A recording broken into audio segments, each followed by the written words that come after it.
आप सभी को स्क्रीन दिख रही है? कोई कंफर्म कर सकता है प्लीज? यस प्रभु।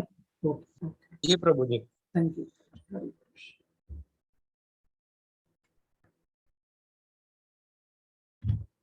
नमः ओम विष्णु पदाय कृष्ण पृष्ठाय भूतले श्रीमते भक्ति वेदांत स्वामी इति नामिने। नमस्ते सरस्वती देवी गौरवाणी प्रचारिणी निर्विशेष शून्यवादी पाश्चात्य देशतारिणी। जय श्री कृष्ण चैतन्य प्रभु नित्यानंद श्री अद्वैत गदाधर श्रीवास आदि गौर भक्तवृंद।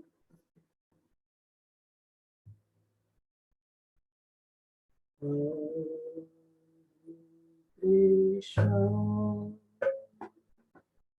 हरे कृष्ण कृष्ण कृष्ण हरे हरे राम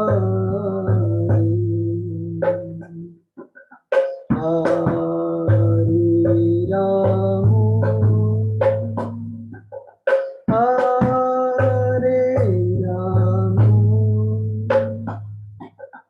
राम राम हरे हरे कृष्णा हरे कृष्णा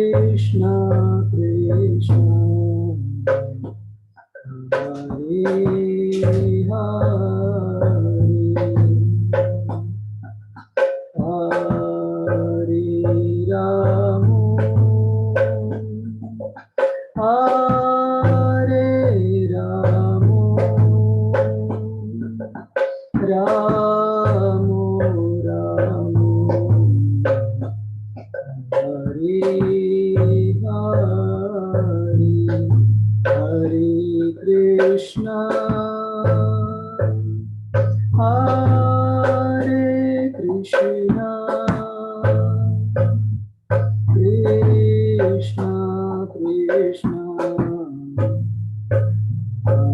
राम राम राम हरे हरे कृष्णा हरे कृष्णा कृष्णा कृष्णा हरे हरे राम हरे राम राम राम हरे हरे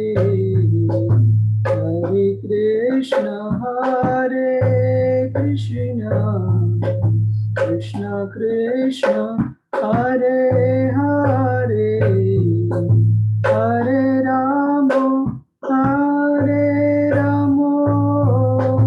राम राम हरे हरे हरे कृष्णा कृष्णा कृष्णा हरे हरे हरे राम राम राम हरे हरे हरे कृष्णा कृष्णा कृष्णा हरे हरे हरे राम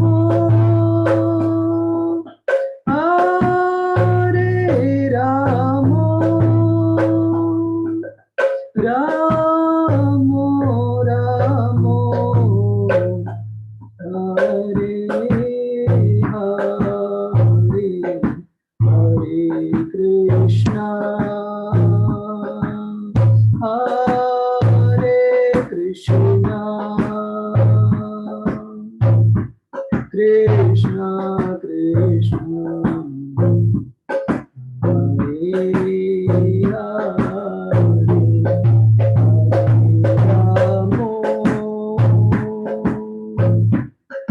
हरे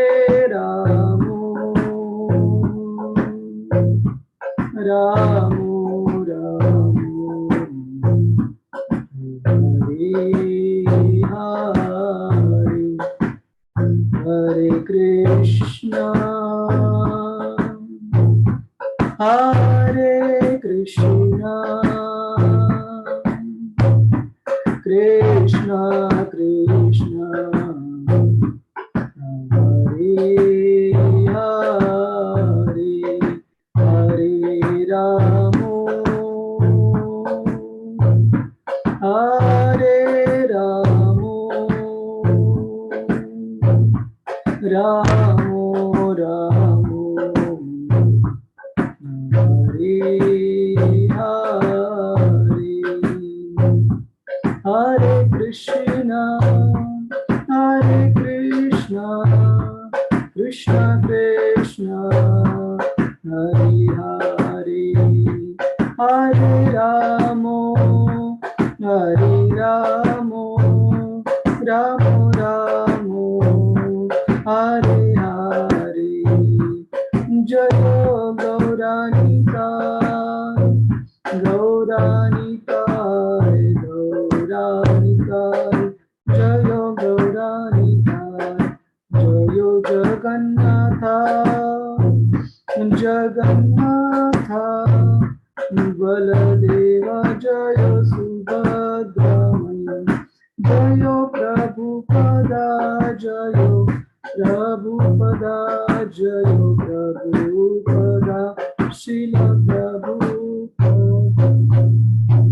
हरिनाम संकीर्तन की जय श्रील प्रभुपाद की जय हरे कृष्ण हरे कृष्ण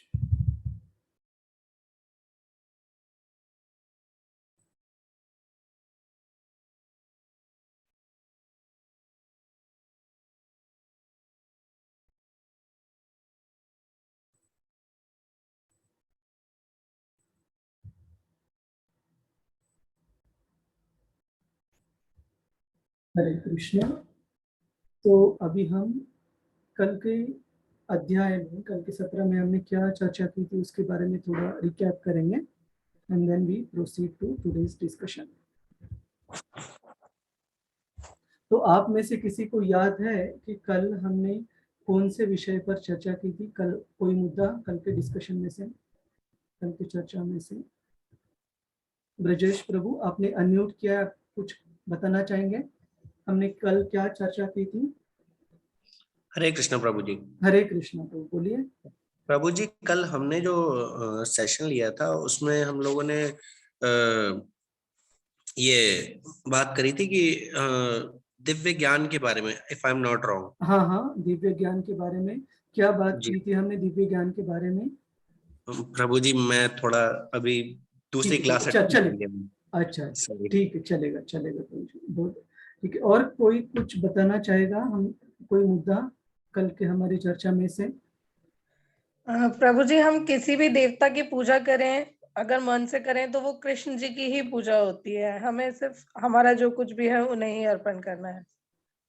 हाँ देखिए, आपने जो मुद्दा बताया वो प्रिंसिपल में हमने ये कल चर्चा की थी कि कोई भी देवता की कोई पूजा अर्चना करता है तो वो भगवान कृष्ण की ही पूजा करता है, लेकिन वो अप्रत्यक्ष रूप से करता है, क्योंकि अंततः देवताओं से भी जो जो फल प्राप्त होते हैं, जो आशीर्वाद है, जो भी फल प्राप्त होते पूजा अर्चना से, वो अंततः कृष्ण से ही आते हैं।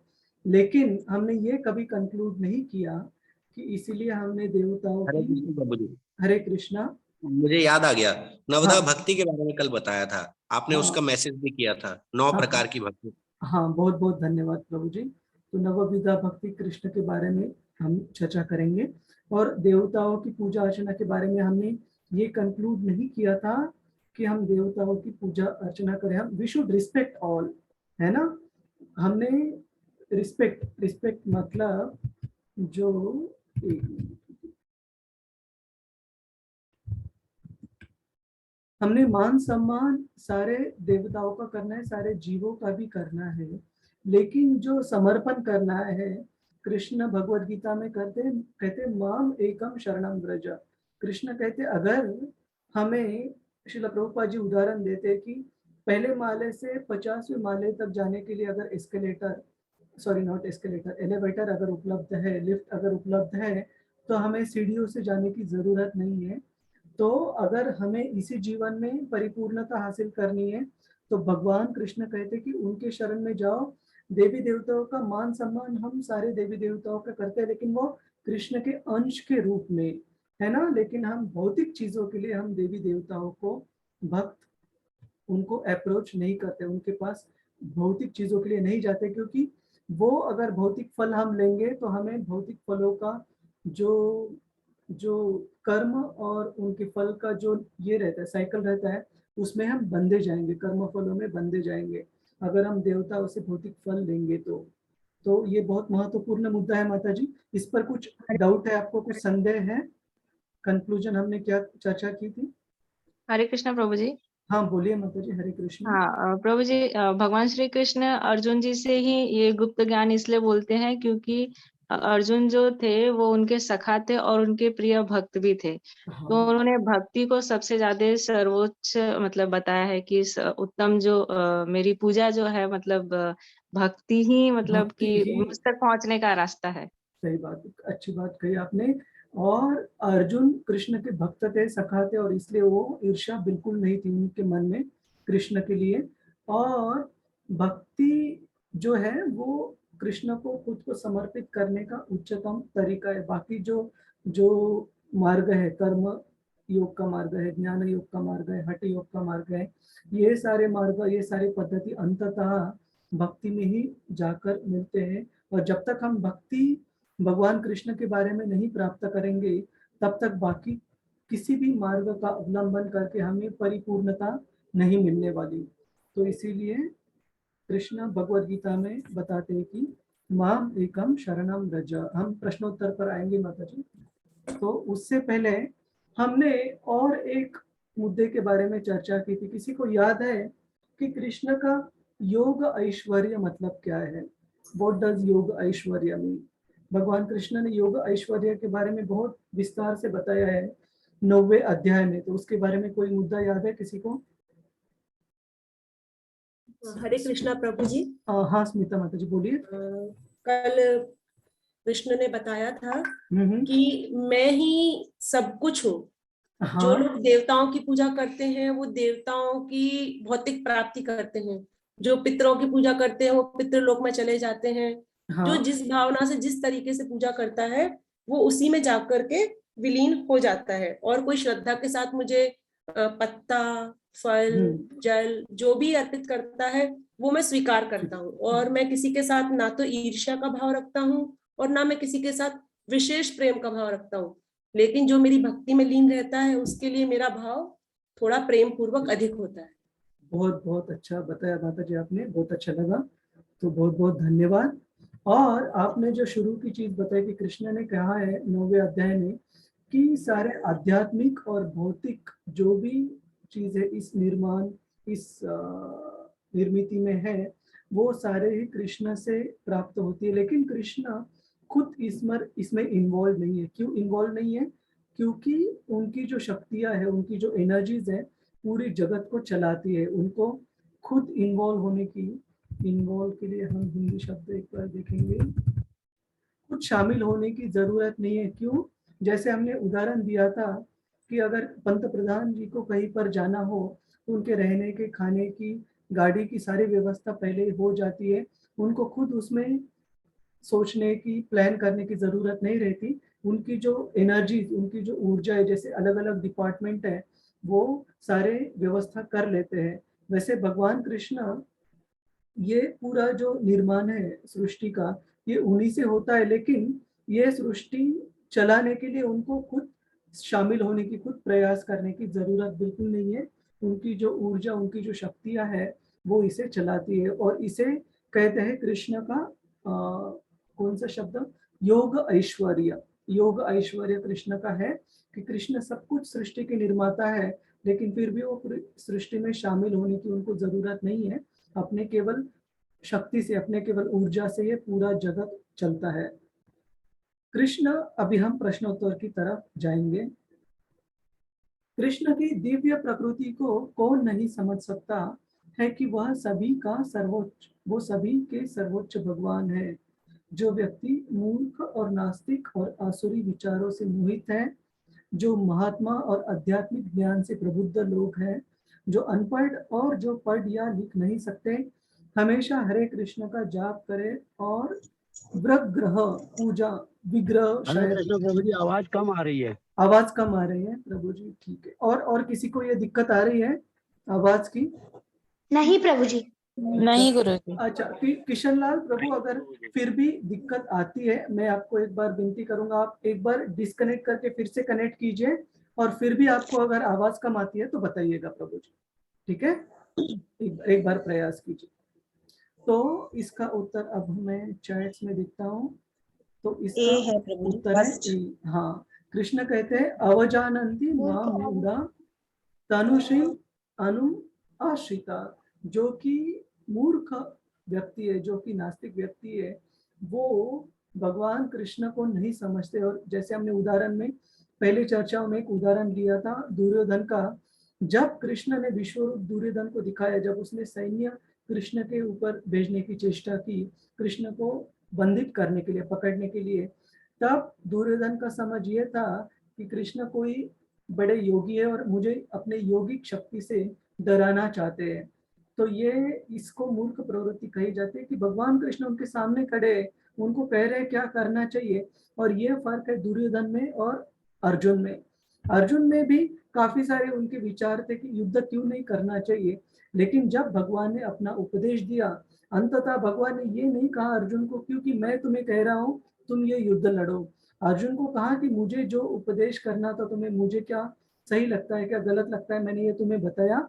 यथा दृश्यसि तत् शृणु, कि तुम्हें, सॉरी, अर्जुन को कहते हैं कि जब जो तुम्हें ठीक लगे मेरे उपदेशों के बेसिस के ऊपर वो तुम करो जो तुम्हें ठीक लगता है। और कृष्ण कहते हैं कि यथा ज्ञास्यसि तत् शृणु, मतलब आपने जो कहा है वही मैं करना चाहता हूँ, उसी आज्ञा का मैं पालन करना चाहता हूँ।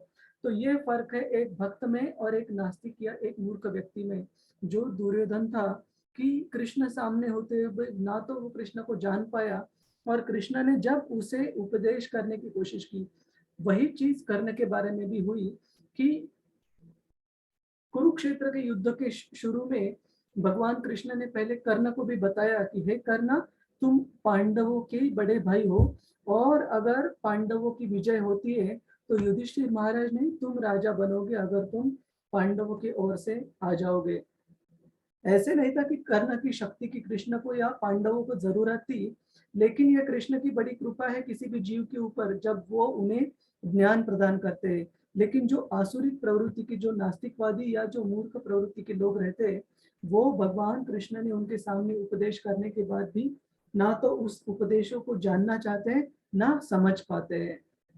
तो इसका उत्तर है उत्तर ए, ऑप्शन ए। भगवत गीता के 9वें अध्याय को सबसे गोपनीय गुह्यतम क्यों कहा जाता है, इसके बारे में भी हमने चर्चा की थी। हमने 3 स्तर के अलग अलग जो उपदेश या ज्ञान भगवान कृष्ण देते हैं दूसरे अध्याय से लेके, उनके बारे में चर्चा की थी। दूसरे अध्याय में कृष्ण कहते हैं कि हम शरीर नहीं है, हम आत्मा है। आत्मा शाश्वत है और शरीर नश्वर है। शरीर हमेशा नाश उसका होता है, आत्मा का कभी विनाश नहीं होता। तो इस ज्ञान को कहा गया है कॉन्फिडेंशियल नॉलेज, इस ज्ञान को कहा गया है गुह्य ज्ञान। और 7वें अध्याय में जब भगवान कृष्ण अपनी भक्ति के बारे में बताते हैं, मैया सप्त मना पार्थ, उसमें भगवान कृष्ण अपनी भक्ति ज्ञान का अर्जुन को ज्ञान देते हैं। उस ज्ञान को कहा गया है गुह्य तर। गुह्य तर मतलब मोर कॉन्फिडेंशियल, है ना। और 9वें अध्याय में भगवान कृष्ण अपने अनन्य भक्ति के बारे में, अनन्य भक्ति का मतलब है भगवान की पूर्णतः शुद्ध रूप से कैसे भक्ति की जाए बिना किसी ज्ञान या कर्म को उसमें मिलाकर, अनडिवाइडेड अटेंशन। भगवान कृष्ण की जो अनन्य शुद्ध भक्ति कैसे की जाए उस ज्ञान को कहा गया है गुह्यतम। गुह्यतम मतलब most confidential, the most secret of all secrets. तो वो ज्ञान वहाँ कौन सा सबसे गोपनीय ज्ञान है? ब्रह्म ज्योति में विलय से मुक्ति, जीवात्मा गुरुजी डी। डी, शरीर नहीं है, आत्मा और परमात्मा एक नहीं है, और सर्वोच्च भगवान के लिए, सर्वोच्च भगवान के लिए अनन्य भक्ति सेवा। हाँ, बहुत बहुत धन्यवाद। और इसे गुह्यतम ज्ञान इसलिए भी कहा गया है क्योंकि इस ज्ञान में जो जीवात्मा की जो एक्टिविटी, जो क्रियाएं है शुद्ध भक्ति में, उसके बारे में भी बताया गया है। तो ये भी एक कारण है उसे गुह्यतम ज्ञान क्यों कहा जाता है। स्मिता माता जी, कुछ डाउट है इस पर? डी क्यों आंसर है, बी क्यों नहीं है? हरे कृष्णा। नो सर, वो गलती से हो गया था। अच्छा ठीक है कोई नहीं। तो अर्जुन की कौन सी योग्यता उसे कृष्ण से भगवत गीता का ज्ञान पूर्ण प्राप्त करता बनाती है? महान योद्धा थे वो, राजसी परिवार से ताल्लुक रखते थे, ईर्ष्यालु नहीं थे, निष्ठावान थे, और वह कृष्ण से प्रश्न कर रहे थे। ईर्ष्यालु नहीं थे, निष्ठावान थे। हाँ, ये बहुत बहुत महत्वपूर्ण क्वालिफिकेशन, एक बहुत बहुत महत्वपूर्ण क्वालिटी है। अगर कोई भी व्यक्ति भगवान कृष्ण से ईर्ष्या रखता है, और ईर्ष्या रखना मतलब ये नहीं कि भगवान के बारे में भला बुरा सोचना, ईर्ष्या रखना मतलब हमारे बर्ताव में अगर हम इस भौतिक जगत की किसी भी चीज के ऊपर वर्चस्व या प्रभुत्व, उसे कंट्रोल, नियंत्रण करने की कोशिश करें, नियंत्रक बनने की कोशिश करें, तो हमें समझना चाहिए कि हम किसी ना किसी तरह भगवान कृष्ण का ही स्तर प्राप्त करना चाह रहे, डायरेक्टली इनडायरेक्टली। तो भगवान कृष्ण से ईर्ष्या नहीं करना मतलब उनका स्थान जानना। भुक्तारम यज्ञ तपसाम सर्वलोक महेश्वरम सुहृदम सर्वभूतानाम। 3 चीजें भगवान के बारे में जानना कि वह भोक्तारम यज्ञ तपसाम, इस जगत की सारी जो चीजें बनी है, जो भौतिक है, जो आध्यात्मिक है, वो अल्टीमेटली भगवान की प्रसन्नता के लिए बनी है। ईश्वर सर्वभूतानां सॉरी भोक्तारम यज्ञ तपसाम सर्वलोक महेश्वरम, और कृष्ण ही है जो सारे चीजों के, सारे जीवात्माओं के जो ईश्वर, जो नियंत्रक है। भोक्तारम यज्ञ तपसाम सर्वलोक महेश्वरम सुहृदम सर्वभूतानां, और सारे जीवात्माओं के वो सुहृदम, सबसे heart to heart close friend है। तो हम आगे बढ़ते हैं। वह व्यक्ति जो भ्रमित नहीं है और कृष्ण को परम व्यक्तित्व, मूल और अटूट भगवान के रूप में जानता है, वो क्या कहलाता है? दुरात्मा, महात्मा, मायावादी, एक बड़ा विद्वान। महात्मा। महात्मा। महात्मा, हाँ। और दुरात्मा कौन व्यक्ति है, कोई बता सकता है? दुरात्मा वो व्यक्ति है जो 4 तारा के दुरात्मा भगवान कृष्ण के कभी शरण में नहीं जाते। तो वो दुरात्मा व्यक्ति है जो अपनी बुद्धि को खो बैठते हैं माया के द्वारा।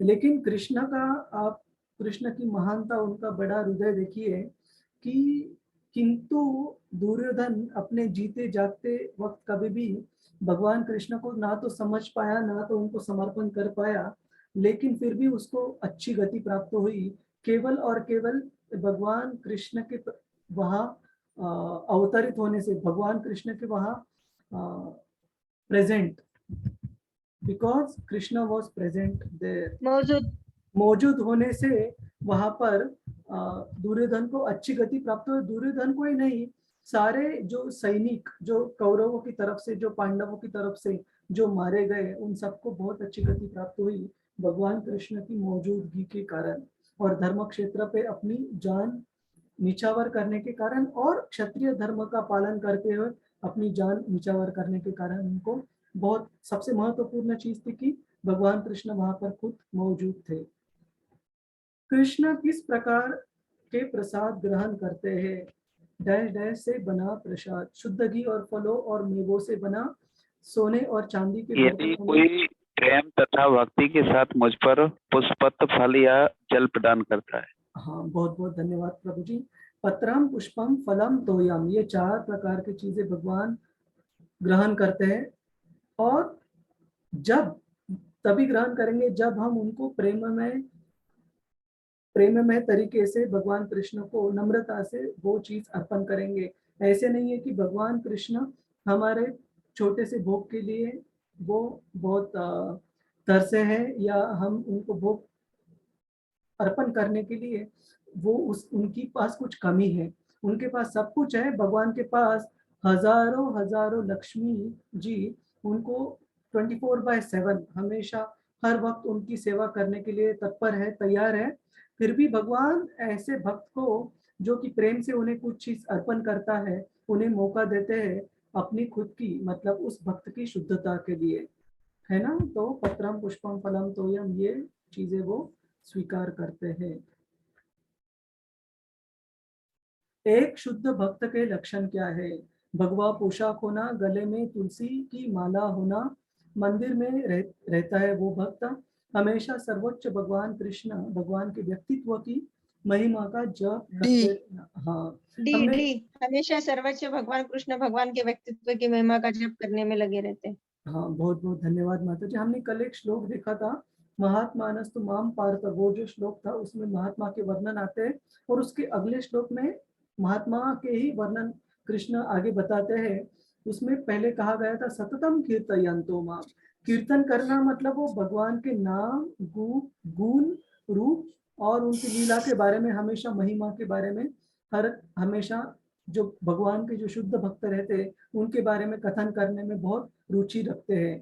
तो वो भगवान की महिमा का हमेशा कीर्तन करते हैं, जप करते हैं। स्वीकार किया, हाँ स्वीकार किया। हरे कृष्णा। कौशिक प्रभु बहुत बहुत धन्यवाद। हम आगे बढ़ते हैं।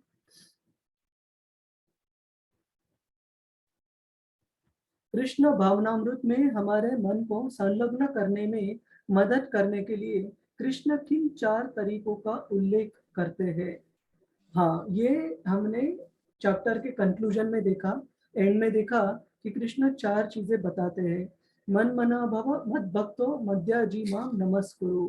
कृष्ण बताते हैं कि, और ये जो श्लोक आता है इसमें थोड़ा सा फर्क करके ये श्लोक आपको 2 बार दिखेगा भगवत गीता में। मेरे ख्याल से एक 9वें अध्याय में है and if I am not wrong ये 18वें अध्याय में भी यही श्लोक आता है। तो बहुत बहुत महत्वपूर्ण श्लोक है। मन को हमेशा भगवान कृष्ण के चिंतन में लगाएं, उनका भक्त बने, उनको प्रणाम करें एंड उनकी उपासना करें। ये 4 चीजों से हम भगवान के कृष्ण के भक्ति में हमेशा मन को लगा सकते हैं। और आप अगर देवताओं की पूजा के साथ कृष्ण भक्ति कंपेयर करोगे, कृष्ण भक्ति इतनी सरल और सीधी है, काफी देवताओं की पूजा करने के लिए इतने अलग अलग और काफी कठिन, काफी दुर्गम काम काफी बार करने पड़ते हैं उनके पूजा अर्चना करने वालों के लिए। जैसे हिरण्यकशिपु ने जब तप किया था ब्रह्मा जी को प्रसन्न करने के लिए, इतनी कठिन तपस्या की उन्होंने कि उनकी जो शरीर की सारी जो मांस थी उसको चींटियों ने खा लिया था, केवल हड्डियां, केवल उनका जो स्केलेटन था वो बचा था। और उसके ऊपर जो जो चींटियों का जो घर रहता है उसे what is it called in Hindi, किसी को पता है? चींटियां जो घर बनाती है मिट्टी से, वरुण। वरुण, हाँ वरुण पूरा उनके शरीर के ऊपर बना था। जब ब्रह्मा जी आए, उनको मतलब जबरदस्ती उनको आना पड़ा हिरण्यकशिपु की तपस्या की वजह से, तब उनको हिरण्यकशिपु दिख ही नहीं रहे थे क्योंकि उनका शरीर दृश्यमान नहीं था, उनके शरीर को पूरी खा गई थी चींटियां। लेकिन एक जगह से उनकी तपस्या की वजह से अग्नि प्रज्वलित हो रही थी उनके सर के वहां से, वहां ब्रह्मा जी ने देखा कि वही हिरण्यकशिपु हो सकते हैं और उन्होंने अपने कमंडलू से कुछ जल निकालकर उनके ऊपर छिड़का। तब हिरण्यकशिपु को बहुत सुंदर शक्तिशाली शरीर प्राप्त हुआ। तो हम देखते हैं कि और उनका जो पूजा अर्चना था, क्या वो कृतज्ञ थे ब्रह्मा जी के प्रति? बिल्कुल नहीं। जैसे उन्होंने जो चाहिए वो शक्ति, जो चाहिए वो वरदान प्राप्त किया, सारे देवताओं को उन्होंने उनके पीछे लग गए उनको परेशान करने के लिए। तो ये फर्क है भक्त के भक्ति करने में और जो देवताओं की पूजा करते हैं उनकी पूजा अर्चना में। वो भौतिक चीजों के लिए देवताओं की पूजा अर्चना करते हैं। तो हम आगे बढ़ेंगे। हरे कृष्ण, हरे कृष्ण। पितरों और भूत प्रेतों की पूजा करने वाले, उनकी मंजिल क्या होती है, ये भी हमने कल चर्चा की थी। जो देवताओं की पूजा करते हैं देवताओं के ग्रहों पर जाते हैं, जो पितरों की भूत आत्माओं की पूजा करते हैं वो उनके ग्रहों पर जाते हैं। और इसके बारे में हमने कल देखा था कि भूत आत्माओं की पूजा करना मतलब ये ब्लैक मैजिक वगैरह बाकी भी जो करते हैं, तो उनकी जो गति रहती है, इस जन्म के अंत में भी बहुत ही दुखदायक रहती है और अगले जन्म में भी बहुत ही क्लेशदायक दुखदायक रहती है ना। तो कभी भी उस चीजों में ज्यादा रुचि नहीं लेना चाहिए, वो जीवात्माओं के लिए अच्छा नहीं है। वेदों का छात्र जो सोम रस पीता है और स्वर्गीय ग्रहों की तलाश करता है, कृष्ण की पूजा करता है। वेदों का छात्र पूरे मन से सीधी प्रकार से अप्रत्यक्ष रूप से उत्तम आचरण के साथ श्लोकों का पाठ करने से। अप्रत्यक्ष रूप से, अप्रत्यक्ष रूप से, मुझे आशा है कि आप में से कुछ जन कंफ्यूज नहीं हुए कि ये तो कृष्ण की पूजा है ही नहीं, तो ये क्यों बताया गया है। तो ये बेसिकली जो स्वर्गलोक में उपभोग करना चाहते हैं, देवी देवताओं की पूजा करके उनके लोक को प्राप्त करना चाहते हैं, वो ये लोग हैं जो अप्रत्यक्ष रूप से कृष्ण की ही पूजा अर्चना करते हैं। लेकिन जो अप्रत्यक्ष रूप से करते हैं तो उसका फल जो प्राप्त होता है वो भक्तिमय फल नहीं रहता, वो भौतिक फल ही रहता है। क्योंकि सर सोमरस क्या होता है? सोमरस, ये बहुत अच्छा प्रश्न। सोमरस मतलब जो स्वर्गलोक की जो ड्रिंक, स्वर्गलोक की जो लिकर है, स्वर्गलोक की जो दारू है, वो सोमरस है माता जी। लेकिन हमारी जो यहाँ पर इंटॉक्सिकेशन, जो नशा पान करते हैं, वो बहुत ही निचली प्रति की मदिरा है, दारू है, और जो स्वर्गलोक की जो दारू है वो उच्च प्रति की है, उसे सोमरस कहते हैं जी। गुरुजी, सोमरस जैसे फ्रूट जूस वैसे है? देखिए, मदिरा भी फ्रूट जूस ही रहता है, लेकिन उसे फर्मेंटेड किया जाता है, तो इसका मतलब ये नहीं हम फ्रूट जूस की तरह वो ग्रहण कर सकते हैं ना। तो सोमरस भी एक नशे का पदार्थ है, ऐसे समझ लीजिए आप। नहीं नहीं सर, वो तो देवताओं के लिए है ना, हम लोग तो गलत तरीके से यूज कर रहे हैं उसको। हाँ, लेकिन देखिए एक चीज कि देवता है लेकिन वो शुद्ध भक्त अभी भी नहीं है, ठीक है। तो वो उनका एक चीज अच्छा है कि वो अपने भौतिक कामनाओं के लिए, भौतिक चीजों के लिए कृष्ण को ही पूजते हैं, लेकिन उनमें भी भौतिक जो उपभोग, भौतिक आनंद उपभोगने की जो विचार है, जो इच्छाएं है, वो देवताओं में भी कुछ कुछ मात्रा में जरूर है। तो आपको समझना पड़ेगा, भगवान का जो शुद्ध भक्त है वो देवताओं से भी स्तर में ऊपर आता है, लेकिन देवता भी बहुत कृष्ण के एम्पावर्ड रिप्रेजेंटेटिव्स, एम्पावर्ड रिप्रेजेंटेटिव्स मतलब कृष्ण ने बहुत विशेष उनको शक्ति प्रदान की है इस जगत को चलाने के लिए।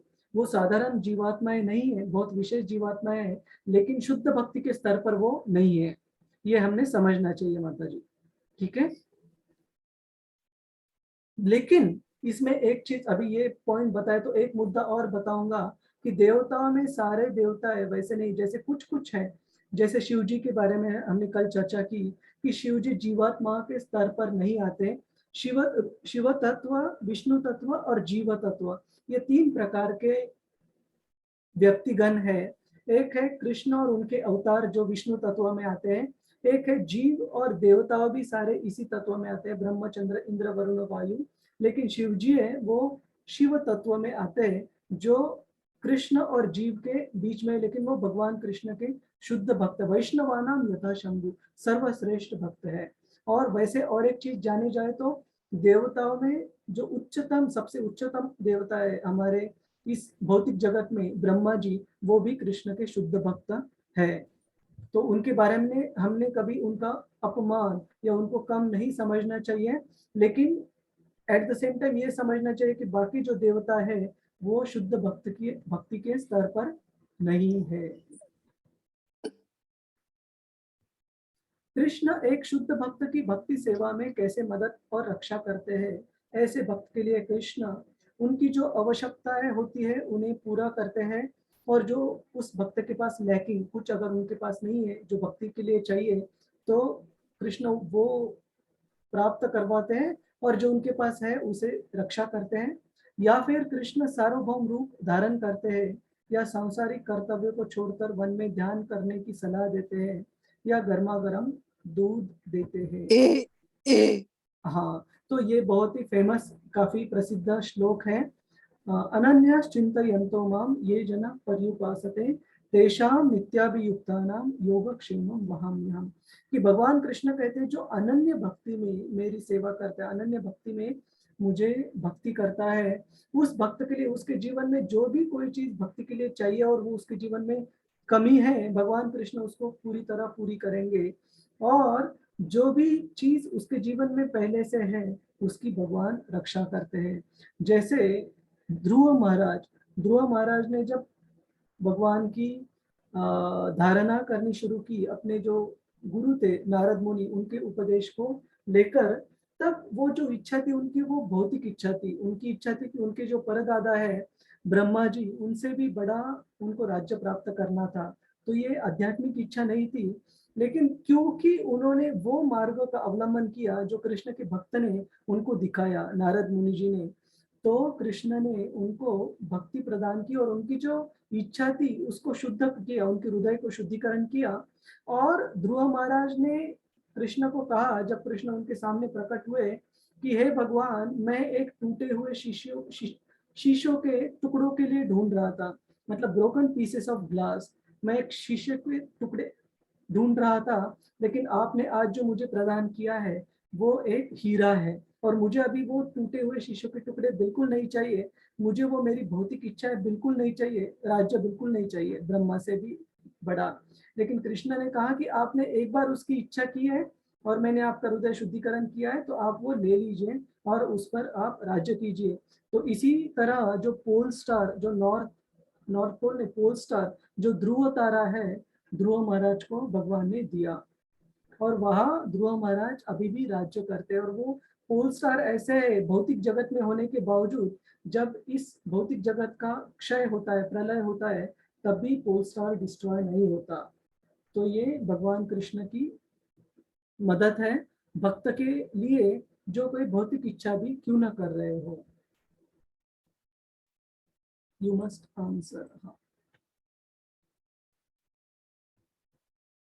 और ये क्विज खत्म हुआ, तो इसके साथ साथ हम आज की चर्चा शुरू करते हैं।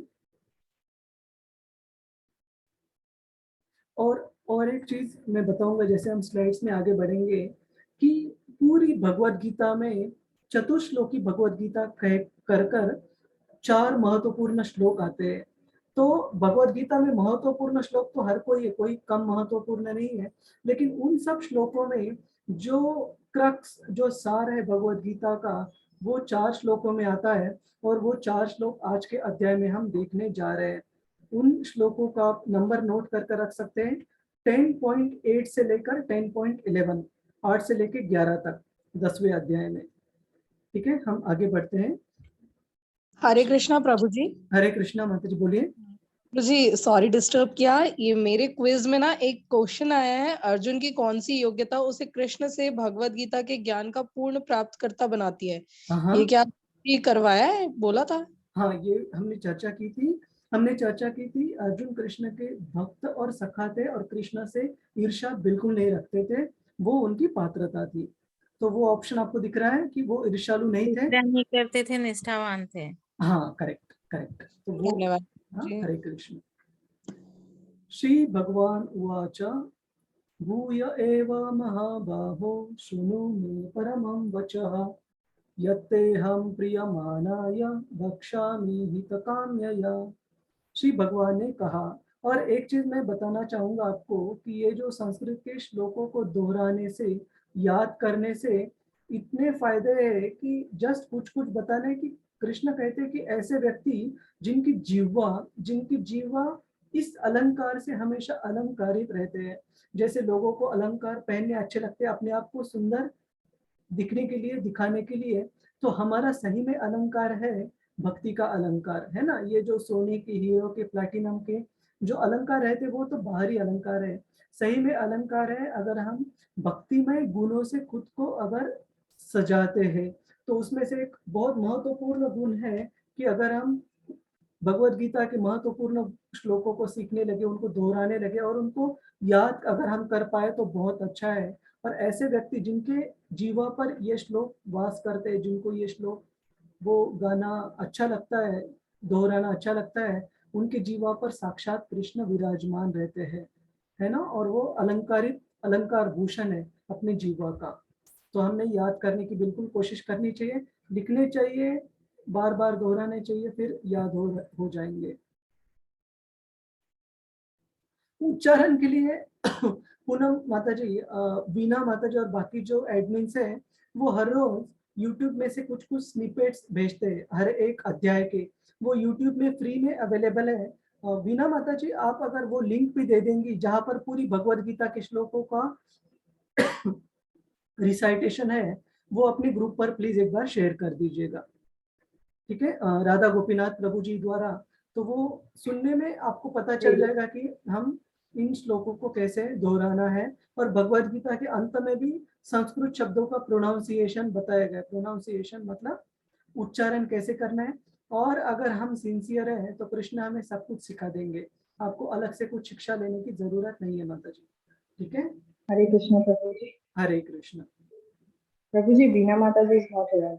अच्छा, पूनम माता जी, आप प्लीज, अगर आपको पता नहीं है तो मैं आपको वो लिंक शेयर करता हूँ और वो ग्रुप पर फिर शेयर कर दीजिएगा, राधा गोपीनाथ प्रभु जी का रिसाइटेशन भगवद गीता द्वारा। जी प्रभु जी, मैं बीना माता जी से बोल रही हूँ, एक्चुअली मैं ग्रुप में नहीं हूँ। अच्छा अच्छा, ठीक है, चलेगा, एज ए वॉलंटियर हूँ। ठीक है, चलेगा। तो कृष्ण कहते हैं, श्री भगवान ने कहा, हे महाबाहु अर्जुन, और आगे सुनो। हरे कृष्णा, म्यूट पर रखिए। चूंकि तुम मेरे प्रिय सखा हो, अंत में तुम्हारे लाभ के लिए ऐसा ज्ञान प्रदान करूंगा जो अभी तक मेरे द्वारा बताए गए ज्ञान से श्रेष्ठ ज्ञान है।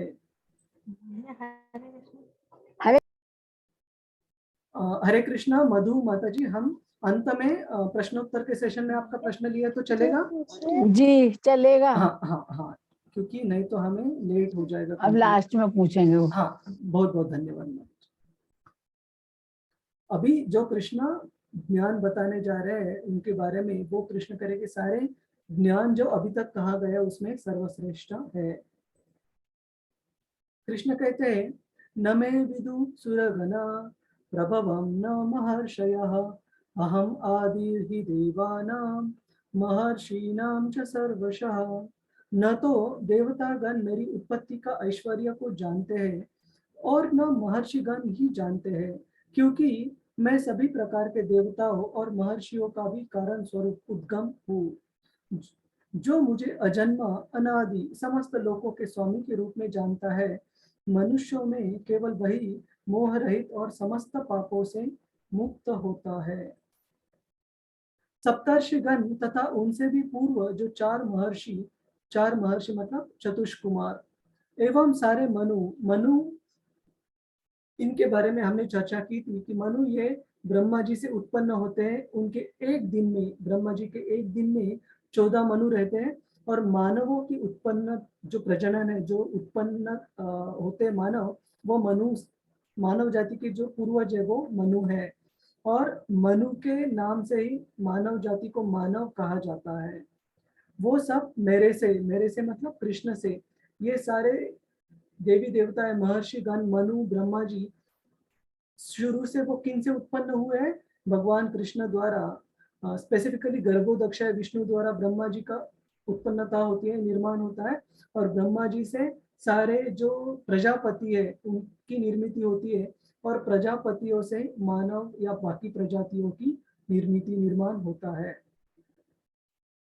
विभिन्न लोकों में वास करने वाले सारे जीव उनसे अवतरित होते हैं। प्रभु जी, चार महर्षि कौन है? हाँ, ये सॉरी मैं भूल गया। 4 महर्षि हैं चतुष्कुमार, जिनका नाम है, ये ब्रह्मा जी के बेटे हैं, सनत, सनातन, सनत कुमार और सनंदन। ये 4 हैं यहाँ पर दिए गए 4 चतुष्कुमार। और जो सप्तर्षि है, जो हम कहते हैं कि आकाश में भी हम सप्तर्षि देख पाते हैं, वो है वशिष्ठ, कश्यप ऋषि, अत्रि ऋषि, जमदग्नि, गौतम ऋषि, विश्वामित्र और भारद्वाज ऋषि। ये सप्त ऋषि हैं। ये भी ब्रह्मा जी के ही पुत्र है। तो ब्रह्मा जी ने, उनके ऊपर जो जिम्मेदारी थी, प्रजनन की जिम्मेदारी थी, सारे सृष्टि का निर्माण करने की, मतलब सारे सृष्टि में जो जीव है उनका निर्माण करने की। तो ब्रह्मा ने अपने जो बेटे हैं, जैसे दक्ष है, जैसे बाकी प्रजापति है, जैसे मनु है, उन सबको आज्ञा देकर उनको उपदेश किया इस मानव जाति का और सारे बाकी जीवों को निर्माण करने का। एताम विभूतिम योगम च मम यो वेत्ति तत्वतः सो विकल्पेन योगेन युज्यते नात्र संशयः। जो मेरे इस ऐश्वर्य, किस ऐश्वर्य कि भगवान से सारी उत्पत्ति होती है, भगवान कृष्ण से ब्रह्मा और बाकी देवताओं और ब्रह्मा से बाकी सारे सृष्टि की निर्माण उत्पत्ति होती है, इस ऐश्वर्य को तथा योग से पूर्णतया अश्वत्थ है। अश्वत्थ है मतलब तत्वतः जानते हैं भगवान से इस ऐश्वर्य को, वह भगवान की अनन्य भक्ति में तत्पर होते हैं। अगर हम भगवान को अच्छी तरह जानेंगे तो उनकी भक्ति में ज्यादा स्थिर, ज्यादा तत्पर हो जाएंगे। अगर हम भगवान को साधारण मनुष्य समझेंगे तो कभी हमारी जो उनके लिए जो भक्ति है उसमें स्थैर्य या उसमें इंटेंसिटी को हम हिंदी में क्या बोल सकते हैं, गहनता, तीव्रता कभी नहीं आएगी, इसमें तनिक भी संदेह नहीं है। और अभी शुरू होते चतुश्लोकी भगवद गीता के 4 श्लोक, जिसके बारे में मैंने कहा कि ये पूरी भगवद गीता का सार है। तो आप कम से कम इन 4 श्लोकों को आपने पढ़ना चाहिए, याद करने की कोशिश करनी चाहिए। 10.8 10वां अध्याय 8वें श्लोक से लेके 11वें श्लोक तक, 8, 9, 10 और 11। तो आप कृपया इन श्लोकों को दोहराने की कोशिश कीजिए और अपने आप को म्यूट रखिए ताकि सबको अच्छे से सुनाई दे। अहम सर्वस्य प्रभवो मत्तः सर्वं प्रवर्तते इति मत्वा भजन्ते मां बुधा भाव समन्वितः। हे अर्जुन, मैं समस्त आध्यात्मिक तथा भौतिक जगतों का कारण हूँ। प्रत्येक वस्तु मुझसे ही उत्पन्न या उद्भूत है। जो बुद्धिमान यह भली भांति जानते हैं वह मेरी प्रेम भक्ति में लगते हैं, जुड़ते हैं तथा हृदय से मेरी पूरी तरह मेरी पूजा में तत्पर होते हैं। तो जो व्यक्ति भगवान कृष्ण को सारे सृष्टि के, सारे जीवों के उद्गम या उगम जो आदि समझते हैं, वहां से सारे सृष्टि की निर्मित हुई, वो भगवान की सेवा में तत्परता से और पूरी प्रेम भक्ति से जुड़ते हैं, लगते हैं। ये पहला श्लोक है चतुश्लोकी भगवद गीता का।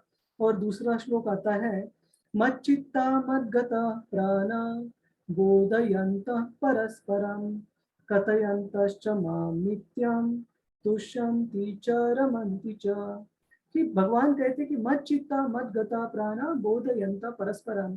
जब भी भगवान के शुद्ध भक्त एक दूसरे से मिलते हैं, उनकी चर्चा की जो टॉपिक, उनकी चर्चा के जो विषय रहते हैं वो क्या रहते हैं, उनकी चर्चा के विषय रहते हैं क्या कि आईपीएल कब शुरू होने वाली है, चुनाव कब आने वाला है, या अमेरिका के अध्यक्ष ने कल क्या कहा, या स्टॉक मार्केट में कल क्या हुआ। ये सब उनके चर्चा के विषय नहीं रहते। उनकी चर्चा के विषय हमेशा भगवान के प्रति वो एक दूसरे से बात करने में, कथा करने में रुचि रखते हैं। और उससे क्या हो जाता है, भगवान के ऊपर उनका जो ध्यान रहता है वो हमेशा मग्न रहता है, वो हमेशा केंद्रित रहता है। और कथयन्तश्च माम नित्यं तुष्यन्ति च रमन्ति च। भगवान के बारे में एक दूसरे में कथा करने से, चर्चा करने से वो हमेशा कैसे रहते हैं, हमेशा तुष्यन्ति च रमन्ति च, हमेशा आनंद का वो आनंद तत्पर एक्सपीरियंस करते हैं। एक्सपीरियंस मतलब अनुभव करते हैं, आनंद का अनुभव करते हैं और रममान होते हैं कृष्ण के बारे में एक दूसरे से चर्चा करने में।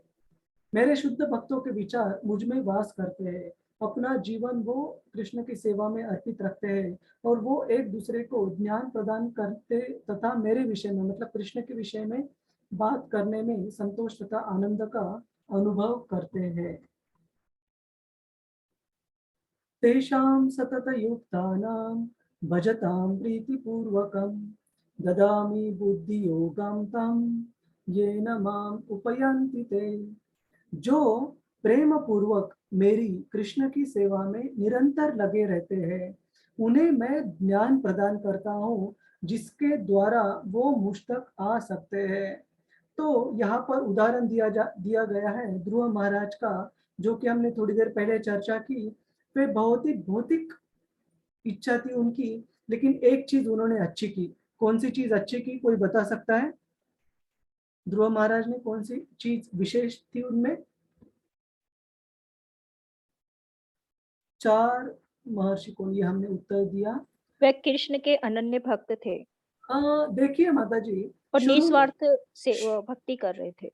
शुरू में वो निस्वार्थी से भक्ति कर रहे थे। उनके तो स्वार्थ, उनको ब्रह्मा से भी ऊपर राज्य प्राप्त था, उससे भी श्रेष्ठ राज्य प्राप्त करना था। क्या यह स्वार्थ विचार नहीं था?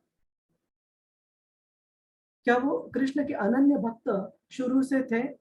अनन्य भक्त का मतलब है कृष्ण की शुद्ध भक्ति के अलावा उनको कुछ नहीं चाहिए जीवन में, उन्हें कहते हैं शुद्ध भक्त या अनन्य भक्त। लेकिन ध्रुव महाराज की तो इच्छा थी, और वो इच्छा भौतिक इच्छा थी। लेकिन ध्रुव महाराज ने ये चीज अच्छी की, विशेष की, कि उन्होंने कृष्ण के जो रिप्रेजेंटेटिव मतलब कृष्ण के जो भक्त थे, नारद मुनि, प्रतिनिधि, कृष्ण के जो प्रतिनिधि थे, उनके उपदेश द्वारा दिए गए भक्ति के मार्ग को उन्होंने अवलंबन किया ध्रुव महाराज ने। और ये उनकी क्वालिफिकेशन, ये उनकी पात्रता थी। और हमें भी क्या दर्शाता ये कि अगर भौतिक इच्छा भी मन में क्यों ना हो, हमने भक्ति का जो मार्ग है उसका अवलंबन करना चाहिए। लेकिन कैसे अवलंबन करना चाहिए? जैसे वो गुरु शिष्य परंपरा में प्राप्त हुआ हो, तब भगवान कृष्ण जरूर हमें कृपा प्रदान करेंगे। तो चाहे कोई व्यक्ति शुद्ध हृदय का हो या उसके हृदय में भौतिक कामनाएं हो, हमेशा कृष्ण के प्रति हमें समर्पित होना चाहिए। और ऐसे भक्त को जो कृष्ण के प्रति समर्पित है, कैसे समर्पित है? हमेशा भजताम प्रीति पूर्वकम। प्रीति पूर्वकम का मतलब है जो बड़े प्रेम भाव से भगवान की पूजा अर्चना कर रहे, सेवा कर रहे, भक्ति कर रहे, वो उस भक्त को भगवान कृष्ण बुद्धि प्रदान करते, उनको दिखलाते हैं कि आप कैसे भक्तिमय मार्ग में कृष्ण को आगे बढ़कर कृष्ण को कैसे प्राप्त कर सकते हैं। कृष्ण उन्हें ये दर्शाते, उनको बुद्धि प्रदान करके। और ये आखिरी श्लोक है चतुश्लोकी भगवद गीता का, 8, 9, 10 और 11। तेषाम एवानुकंपार्थम अहम अज्ञानजं तमः नाशयामि आत्मभावस्थो ज्ञानदीपेन भास्वता। मैं उन पर मतलब ऐसे भक्तों पर जो भक्ति में भगवान कृष्ण से जुड़े हैं, उन पर विशेष कृपा करने हेतु उनके हृदय में वास करते हुए मतलब निवास, वहां पर रहते हुए ज्ञान के प्रकाशमान दीपक के द्वारा अज्ञान जन्य अंधकार को दूर करता हूँ। मतलब ऐसे भक्त के हृदय में जो भी इग्नोरेंस, जो भी अंधकार है, जो भी गलत फहमी है, जो भी गलत संकल्पनाएं हैं, भगवान कृष्ण अपने ज्ञान रूपी भक्ति का ज्ञान प्रदान कर वो सारे अंधकार को दूर करते हैं एक भक्त के हृदय से। तो हमें बस एक करना है, हमारा हृदय कितना भी मलिन क्यों ना हो, हमें भक्ति में जुड़ना है, ताकि भगवान कृष्ण हमारा हृदय भी स्वच्छ कर पाए, साफ सुथरा कर पाए। और आगे ये चतुश्लोकी भगवद गीता के श्लोक खत्म हो गए। अभी अर्जुन आगे कहते हैं परम ब्रह्म परम धाम पवित्रम परमं भवाम पुरुषं शाश्वतं दिव्यम आदि देवम अजम विभुम आहुस्त्वा मृषयः सर्वे देवर्षि नारदस्तथा असितो देवलो व्यास स्वयं चैव ब्रवीषि मे। अर्जुन कहते कि हे भगवान, परम ब्रह्म परम धाम। अभी इस स्तर पर अर्जुन कृष्ण की स्तर को समझ गए हैं कि वो अपने मित्र नहीं है, वो हमारे कजिन नहीं है, वो पूर्ण पुरुषोत्तम भगवान कृष्ण परम धाम पूर्ण पवित्र परम सत्य भगवान कृष्ण है। और अर्जुन कह रहे हैं कि आप नित्य हो, दिव्य हो, आदि पुरुष और अजन्म तथा महानतम हो। और केवल आप ऐसे मत समझो कि मैं आपका सखा हूँ, भक्त हूँ, इसलिए मैं आपकी स्तुति कर रहा हूँ और आपको बढ़ा चढ़ाकर बोल रहा हूँ। ये पहले काफी सारे जो ऋषि होकर गए, महान ऋषिगण होके गए, उन्होंने भी कृष्ण की स्तर के बारे में शास्त्रों में बताया है, जैसे नारद है, असित है, देवल है और व्यासदेव है। इन सारे ऋषि मुनियों में भी कृष्ण के पूर्ण पुरुषोत्तम होने की पुष्टि की है, सपोर्ट किया है। और अब मतलब अर्जुन कहते कि अब आप मेरे सामने आकर अपने आप को मेरे सामने प्रस्तुत कर रहे हो, अपने आप के बारे में मुझे बता रहे हो, तो अब मैं पूरी तरह इस चीज को जान गया हूं, आपके स्तर को।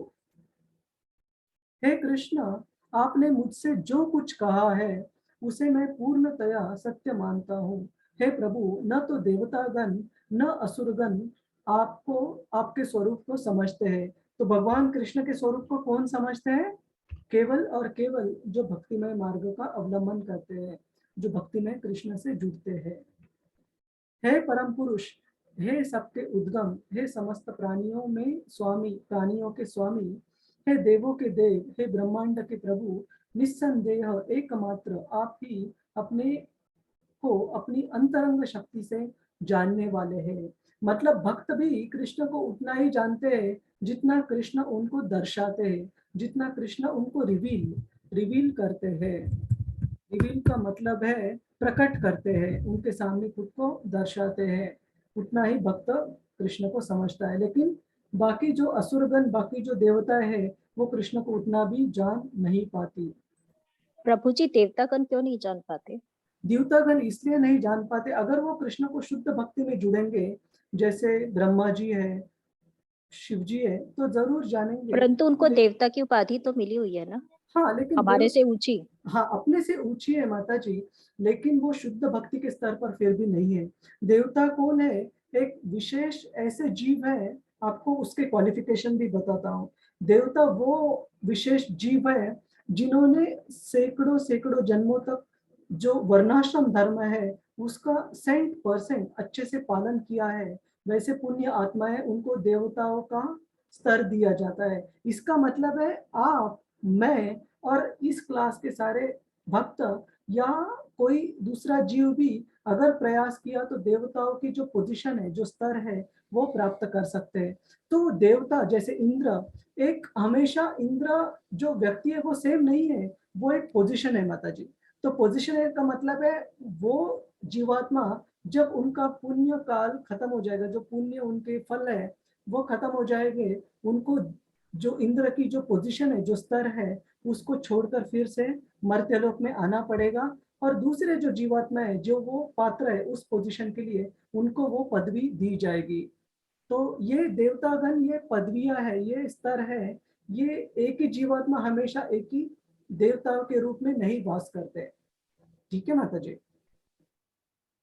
और देवता विशेष क्यों है? क्योंकि कृष्ण ने उनको भौतिक जगत चलाने के अलग अलग जो डिपार्टमेंट्स है उनकी इंचार्जशिप, उनके इंचार्ज बनाए। जैसे एक पंत प्रधान के लिए जो मंत्री रहते हैं, अलग अलग मंत्री अलग अलग डिपार्टमेंट के इंचार्ज है, वैसे कृष्ण के जो रिप्रेजेंटेटिव, जो प्रतिनिधि है देवता, वो जीवात्माएं है, लेकिन एक विशेष जीवात्मा है जिन्होंने बहुत सारा पुण्य कर्म प्राप्त करने के बाद उस स्तर को हासिल किया है। ठीक है माता जी। तो देवता जी प्रभु जी एक लेवल तक जान सकते हैं जब जहां तक कृष्ण उनको दिखलाएंगे, लेकिन उसके और उसमें भी सर्वश्रेष्ठ है ब्रह्म और ब्रह्मा जी और शिव जी। शिव जी तो जीवात्मा के स्तर पर नहीं है, तो उनको कभी बद्ध आत्मा हम कंसिडर नहीं कर सकते, लेकिन बाकी सारे जो देवता है वो जीवात्मा है, इंक्लूडिंग ब्रह्मा जी। ठीक है जी गुरु प्रभु जी। जी। गुरु जी, लेकिन कृष्ण भी तो भगवान श्री राम का ही रूप है, उन्होंने भी जन्म दोबारा ही लिया था, तो फिर हम उनका भी तो जन्म दोबारा ही हुआ, फिर कैसे कह सकते हैं? बहुत अच्छा प्रश्न है। इसके बारे में हमने चौथे अध्याय में चर्चा की थी कि कृष्ण अवतरित होते हैं, उनका जो अवतरित होना है वो भौतिक जन्म के साथ वैसे नहीं है माता जी। भौतिक जन्म हम लेते हैं तो हम एक भौतिक शरीर को त्याग कर दूसरा शरीर, भौतिक शरीर धारण करते हैं। प्रभु जी वो तो अवतार था ना, जन्म नहीं, अवतार। हाँ, वही बोल रहा हूँ मैं कि वो उनका जो, अगर मैं 4.9 आप श्लोक खोलोगे, let me just open it 1 minute. जन्म कर्म च मे दिव्यम एवं यो वेत्ति तत्वतः, उसमें फर्क बताते हैं भगवान कि साधारण मनुष्य के जन्म में और भगवान के अवतरित होने में क्या फर्क है। तो मैं एक बार ये शेयर करता हूँ यहाँ पर। आपको दिख रही है स्क्रीन? जी प्रभु जी। जी तो प्रभु यहाँ फोर्थ चौथे अध्याय में 9वें श्लोक में कृष्ण बताते हैं, जन्म कर्म च मे दिव्यम एवं यो वेत्ति तत्वतः त्यक्त्वा देहम पुनर्जन्म नैति मामेति सो अर्जुना। कृष्ण कहते हैं कि जो भी कोई व्यक्ति ये समझ लेता है कि भगवान कृष्ण का जो अवतरित होना है वो अपीयरेंस बता गया, बर्थ भी नहीं, वो दिव्य है। दिव्य है मतलब साधारण व्यक्ति जैसे इस एक भौतिक शरीर को छोड़कर दूसरे भौतिक शरीर को धारण करना नहीं है। कृष्ण हमेशा आते हैं तो उनके दिव्य स्वरूप में ही आते हैं, तो उनका जन्म और एक जीवात्मा का जन्म वो एक जैसा नहीं है माता जी। हम भौतिक शरीर को त्याग हमें फोर्सफुली करना पड़ता है, लेकिन कृष्ण अपनी मर्जी से अपनी खुशी से दिव्य रूप में हमेशा प्रकट होते, उनको फोर्स नहीं किया जाता। ठीक है माता जी, यह फर्क है। और उनका जो शरीर है वो हमारे जैसे पंच महाभूतों से बना नहीं है, उनका शरीर दिव्य है। जो हमने उदाहरण दिए थे कि वो 2-3 दिन के थे, तभी उन्होंने पूतना जैसी 16 कलाओं से युक्त। हाँ 16, वैसे तो अनलिमिटेड बट प्रिंसिपल 16 कलाओं से युक्त। और पूतना जैसी महाभयंकर राक्षसी को उन्होंने 2-3 दिन के थे बच्चे शिशु के रूप में, तभी उन्होंने 12 मैल उसका शरीर था पूतना का। तो वो छोटे रूप में भी रहेंगे तो भी वो उतने ही शक्तिशाली है जितने वो बड़े रूप में है। तो वो फर्क है कृष्ण में और हम में माता जी। तो आप सभी को मुझे आशा है क्लैरिटी है कि साधारण जीवात्माएं कौन है, देवताएं कौन है और कृष्ण कौन है। ये आपको आशा है कि ये थोड़ा अभी क्लियर हुआ होगा। कोई कंफर्म कर सकता है ये क्लियर है? तो गुरुजी श्री राम का ही रूप माना जाता है कृष्ण को, और हाँ। विष्णु जी का रूप माना जाता है श्री राम को। हाँ तो ठीक है, तो अभी विष्णु, अगर विष्णु तत्व जो है उसमें अगर अपने को पता करना है तो हमें ऐसे शास्त्रों को रेफर करना पड़ेगा जिसमें ये सारा अधिकृत तरीके से डिटेल में वर्णन है। वो है श्रीमद् भागवतम। श्रीमद् भागवतम का अगर आप पहला स्कंद और दूसरा अध्याय देखोगी तो उसमें जो सारे अवतार है उनके बारे में बताया गया है। और अंततः एक श्लोक आता है, जो श्लोक भी मैं यहाँ पर एक बार खोलता हूँ, 1 मिनट रुकिए बस। बहुत महत्वपूर्ण है ये जानना।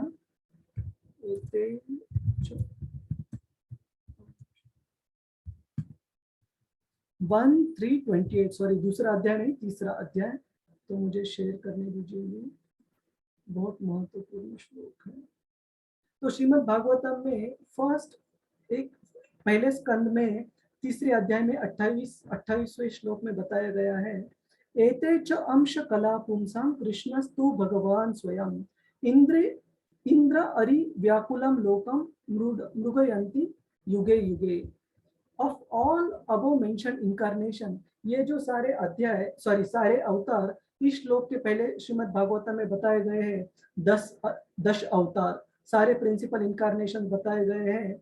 दे are either plenary portions or portions of the plenary portions of the Lord, but Lord Shri Krishna is the original personality of Godhead। ये सारे जो 10 अवतार है और बाकी भी भगवान के जो अवतार है वो कृष्ण के प्लेनरी पोर्शन, मतलब कृष्ण के वो अंश रूप में है। वो दिव्य अवतारी है, पूर्ण रूप से परिपूर्ण है, शक्तिशाली है, लेकिन वो अवतार एक अवतारी के है। और जो अवतारी कृष्ण को कहा गया है श्रीमद् भागवतम में बताया गया है। वैसे दशावतार स्तोत्र में भी कहा गया है। तो अगर हमें पता करना है कि सारे अवतारों के स्रोत कौन है तो श्रीमद् भागवतम में कहा गया है कि वो भगवान कृष्ण है। और उस दशावतार में नरसिंह अवतार, वराह अवतार, बुद्ध अवतार, वामन अवतार, प्रभु श्री रामचंद्र जी का अवतार, ये सब अवतार भी शामिल है। ठीक है माता जी, तो आशा है आपको आपके प्रश्न का जवाब मिला है। और दूसरा, विष्णु कौन है? विष्णु इन दशावतार में नहीं आते। वो एक्सपांशन हम और अगले क्लास में शायद ले सके, अभी काफी समय हो जाएगा। लेकिन भगवान कृष्ण के जो इमीडिएट एक्सपांशन, जो विस्तार रूप है, वो है बलराम जी। बलराम जी से जो इमीडिएट एक्सपांशन है वो है जो 4 विष्णु फॉर्म्स, संकर्षण, अनिरुद्ध, प्रद्युम्न और वसुदेव। नहीं वसुदेव, ये जो 4 जो विष्णु रूप है ये इनसे बलराम जी से एक्सपांशन विस्तारित रूप है, और जो संकर्षण है उनसे नारायण है, और नारायण से जो सेकंड क्वाड्रपल एक्सपांशन, जो सेकंड 4 विस्तारित रूप है, संकर्षण, वसुदेव, अनिरुद्ध, प्रद्युम्न, और दूसरे संकर्षण से फिर 3 विष्णु आते हैं। 3 जो पुरुष अवतार है वो आते हैं, उसमें है महाविष्णु, गर्भोदक्षाय विष्णु, क्षीरोदक्षाय विष्णु। आप में से जिन लोगों को ये बहुत ज्यादा इंफॉर्मेशन हो गई, अभी के लिए ये बाजू में रख दीजिए, हम कभी और से विस्तार में इसमें जरूर जाएंगे। लेकिन माता जी के प्रश्न का उत्तर देने के लिए मैंने ये बताया कि दशावतार कौन है, भगवान कृष्ण कौन है, और विष्णु रूप कौन से है। ठीक है माता जी? तो thank you Guruji, thank you. आपको अगर कभी भी डाउट हो तो हम इस शास्त्रों में डिटेल में जाकर रेफरेंस ले सकते हैं। ठीक है? हरे कृष्ण, हरे कृष्ण। तो आप मतलब ओवरवेल्म ना होइए, बहुत ज्यादा परेशान ना हो, बहुत सारी चीजें एक साथ बता दी। थोड़ा सा याद रखिए कि कृष्ण पूर्ण पुरुषोत्तम भगवान है, अभी के लिए उतना सफिशिएंट है। हे कृष्ण, हे परम योगी, मैं किस तरह, अर्जुन पूछ रहे हैं, आपका निरंतर चिंतन करूं और आपको कैसे जानूं? हे भगवान, आपका स्मरण किन किन रूपों में किया जा सकता है? हे जनार्दन, आप पुनः विस्तार से अपने ऐश्वर्य तथा योग शक्ति का वर्णन करें। मैं आपके विषय में सुनकर कभी तृप्त नहीं होता, क्योंकि जितना मैं आपके विषय में सुनता हूँ उतना ही मैं और आपके विषय में सुनना चाहता हूँ।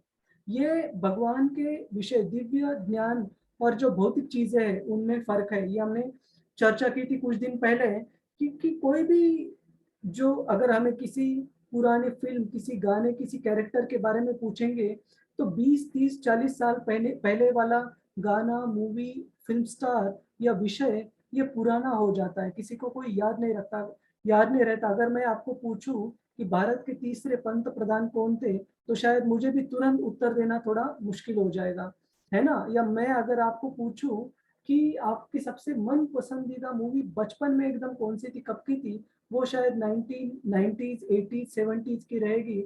लेकिन ये विषय पुराने हो जाते हैं, ये विषय, उनकी जो रस रहती है, रुचि रहती है, वो काल के प्रभाव से क्षय होती है, कम होती है। लेकिन भगवान कृष्ण का जो दिव्य ज्ञान है, भगवान कृष्ण की जो लीलाएं है, वो कभी, उनकी जो रुचि रहती है, उनकी जो रस रहती है, वो कभी भी कम नहीं होती। तभी सालों सालों से, पीढ़ियों से लोग कृष्ण की लीलाओं के बारे में, प्रभु रामचंद्र की लीलाओं के बारे में कहते आ रहे, सुनते आ रहे, लेकिन वो रुचि बढ़ती जाती है, कभी कम नहीं होती। ये फर्क है दिव्य ज्ञान में और भौतिक विषयों में। और कृष्ण अभी अर्जुन को, ये 3 स्लाइड्स में कितने बहुत सारे श्लोक हैं, उसमें बताते हैं कि अलग अलग चीजों में, चाहे भौतिक चीज हो चाहे आध्यात्मिक हो, उसमें जो सार है, उसमें जो तत्व है, वो कृष्ण दर्शाते हैं। इसका मतलब ये नहीं कि कृष्ण खुद वो तत्व है, इसका मतलब है कि वो तत्व सबसे जो महत्वपूर्ण तत्व है किसी भी चीज में, वो कृष्ण को दर्शाता है, रिप्रेजेंट करता है। कृष्ण कहते हैं कि आदित्य, आदित्य मतलब सारे जो जो दीति के पुत्र है, आदित्य है, उनमें मैं विष्णु हूँ। सारे जो सितारे हैं उनमें मैं चंद्रमा हूँ। 4 वेदों में सामवेद हूँ। देवताओं में इंद्र हूँ। सारे इंद्रियों में वो मन है कृष्ण। सारे प्राणी मात्राओं में कृष्ण जो जीव है, जीव शक्ति है, वो भगवान कृष्ण है। सारे रुद्र, 12 प्रकार के रुद्र है, जिसमें से शिव जी एक रुद्र है 12 रुद्रों में से। सो कृष्ण कहते हैं कि उन 12 रुद्रों में शिव जी मुझे रिप्रेजेंट करते हैं, दर्शाते हैं। यक्ष और राक्षसों में वे कुबेर है। सारे प्रीस्ट मतलब देवताओं के जो पुजारी है, उनमें वो बृहस्पति है। सारे जो मिलिट्री कमांडर्स, जो सैन्यों के कमांडर्स है, उसमें कृष्ण स्कंद मतलब कार्तिकेय, गणेश जी के बड़े भाई, वो है। सारे जलाशयों में कृष्ण सागर है। सारे साधुओं में भृगु है। सारे ध्वनियों में कृष्ण ओमकार है। सारे अचल चीजें जो मुंह नहीं होती, उसमें कृष्ण हिमालय है। सारे पेड़ों में वो अश्वत्थ वृक्ष मतलब वट वृक्ष है। सारे देवताओं के ऋषि गणों में वो नारद मुनि है। सारे देवताओं में, गंधर्वों में वो चित्ररथ है। तो ये सारे कृष्ण उनके रिप्रेजेंटेशन बताते हैं। तो आप एक बार ये पढ़िएगा। आज एकादशी होने के कारण, उपवास के कारण मेरी भी थोड़ी एनर्जी थोड़ी सी कम है।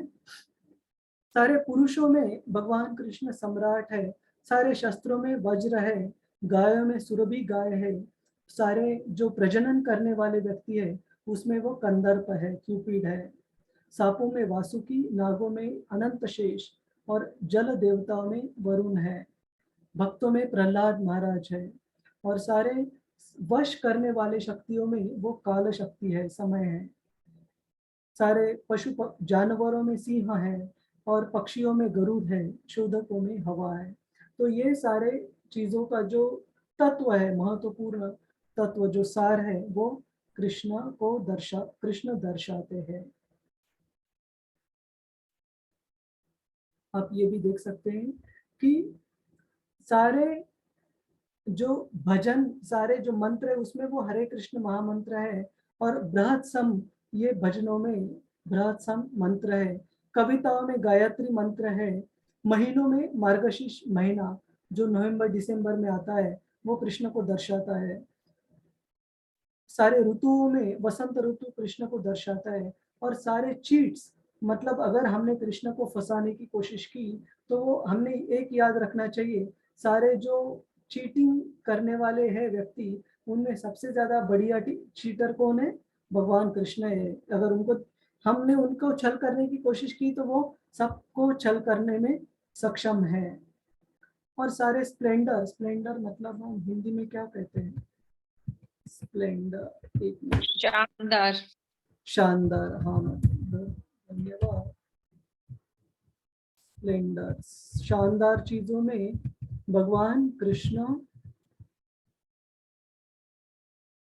धूमतान है, और सारे बलवान जो सामर्थ्यशाली जो व्यक्ति है उनमें जो बल है, जो सामर्थ्य है, वो भगवान कृष्ण है। पांडवों में अर्जुन है, मतलब इसका मतलब अर्जुन भगवान कृष्ण नहीं है, इसका मतलब है पांडवों में जो सर्वश्रेष्ठ है वो अर्जुन कृष्ण के तत्व को दर्शाता है। सारे साधुओं में व्यासदेव है, और विचारकों में उसान है, उषान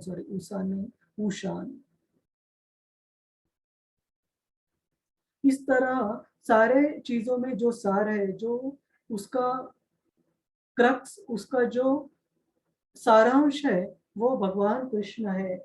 और कृष्ण कहते हैं कि यही नहीं, सारे सृष्टि के जनक और बीज हूँ, तथा ये जो चर या अक्षर, जो प्राणी या वृक्ष, पेड़ पौधे जो भी आपको दिखते हैं वो उनके जो उद्गम है वो भगवान कृष्ण है। और भगवान कृष्ण के फैसिलिटीज, उनके दिए गए फैसिलिटीज मतलब सुविधाओं के बिना कोई भी जीव जीवित रह नहीं सकता है। परंतप मतलब सारे शत्रुओं के ऊपर विजय प्राप्त करने वाले अर्जुन, मेरी दैवी विभूतियों का अंत नहीं है। इसका मतलब कृष्ण ने अभी जो भी अपने को बताया, इनमें मैं ये हूँ, सारे जो साउंड मतलब जो ध्वनि है उनमें वो ओंकार है। तो ये सारे कृष्ण की एक उन्होंने सैंपल दिया है बस। कृष्ण कहते हैं कि उनके जो विभूतियां, उनके जो ऑपुलेंसेस है वो अनलिमिटेड है, उनको गिना नहीं जा सकता। और तुम इतना जान लो, तुम मतलब अर्जुन और हम सब इतना जान लो कि ये जो सारे ऐश्वर्य, सौंदर्य तथा तेजस्वी सृष्टियां है, मेरे तेज के एक स्फुल्लिंग मात्र से उत्पन्न होती है। मतलब कृष्ण के जस्ट एक छोटे से स्पार्क द्वारा, एक छोटे से अंश मात्र से ये सारे ऐश्वर्य निर्माण होते हैं। और इस सब ज्ञान की कृष्ण कहते आवश्यकता नहीं है। क्यों? क्योंकि ये सारा अगर ज्ञान प्राप्त किया तो भी तुम ये जान लो कि उनके सारे अंश मात्र से ही पूरी ब्रह्मांड की सृष्टि और निर्माण और मेंटेनेंस, उसको पूरा धारण किया जाता है, पूरे ब्रह्मांड को। और इसीलिए असली मालिक वो व्यक्ति नहीं है जिसके पास बहुत धन संपत्ति हो या उसके पास बहुत मौल्यवान गाड़ी हो। सारे मालिकों के मालिक हैं भगवान कृष्ण, ईश्वर परम कृष्ण, सच्चित आनंद विग्रह, अनादिर आदिर गोविंद, सर्व कारण कारणम। और इसी के साथ हम आज की चर्चा सत्र को कंक्लूड करते हैं श्रील प्रभुपाद जी द्वारा दिए गए इस सारांश से। श्रील प्रभुपाद जी कहते हैं इस अध्याय के बारे में, भगवान कृष्ण अपने अंश के विस्तार से परमात्मा रूप में सर्वव्यापी है। वो सारे जीवों में और सारे अचर चीजों में, इवन पत्थर में भी, सारे अणु में भी भगवान कृष्ण परमात्मा के रूप में वास करते हैं और वो कृष्ण हर विद्यमान वस्तु में प्रवेश करते हैं। अतः शुद्ध भक्त पूर्ण भक्ति से कृष्ण भावनामृत में अपने मन को एकाग्र करते हैं, अतएव वे नित्य दिव्य पद में स्थित रहते हैं। दिव्य पद में स्थित होना मतलब हमेशा भक्ति के कार्यों में जुड़े रहते हैं, भगवान के कृष्ण के हमेशा शरण में रहते हैं भगवान कृष्ण के भक्त। और इस अध्याय के जो श्लोक, हरे कृष्ण, इस अध्याय के जो श्लोक 8 से लेकर 11 है वह कृष्ण भक्ति तथा पूजा का स्पष्ट संकेत देते हैं, जो चतुर्श्लोकी भगवद गीता बताई गई। और शुद्ध भक्ति की यही विधि है। इस अध्याय में इसकी भली भांति व्याख्या की गई है कि मनुष्य भगवान की संगति में किस प्रकार चरम गति मतलब टॉप मोस्ट डेस्टिनेशन, चरम गति भक्ति सिद्धि को कैसे प्राप्त कर सकता है। तो इसी के साथ साथ प्रभु जी, ये धूम्रपान नहीं था, धूमतान था। वो धूम्र नहीं था, धूमतान था वो, ठीक है, जो स्प्लेंडर इंग्लिश में उसका अंग्रेजी में ट्रांसलेशन है। प्रभु जी, ऊपर मेरे चैट में एक क्वेश्चन है। हाँ माता जी बोलिए। हरे कृष्ण, बोलिए माता जी। नहीं बोलिए। जब हम भोग लगाते हैं तो हमें कैसे पता चलता है कि भोग लग गया है? बहुत अच्छा प्रश्न है। हमें इससे पता चलेगा कि कृष्ण का वो कमिटमेंट है, कृष्ण का वो प्रॉमिस है, जो मैं एक बार वो श्लोक खोलता हूँ।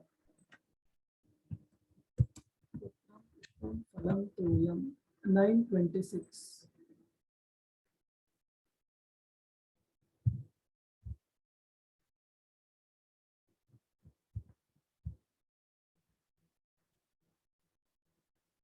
हाँ, ये श्लोक हम एक बार उसका अनुवाद पढ़ेंगे।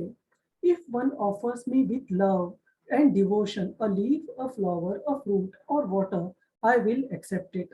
अगर कोई भगवान को एक पत्ता, स्पेसिफिकली तुलसी का पत्ता, पुष्प या फल या पानी भक्ति द्वारा, अगर यो में भक्त्या प्रयच्छति, अगर भक्ति में अर्पण करता है तो भगवान कृष्ण का कमिटमेंट है कि वो जरूर स्वीकार करेंगे।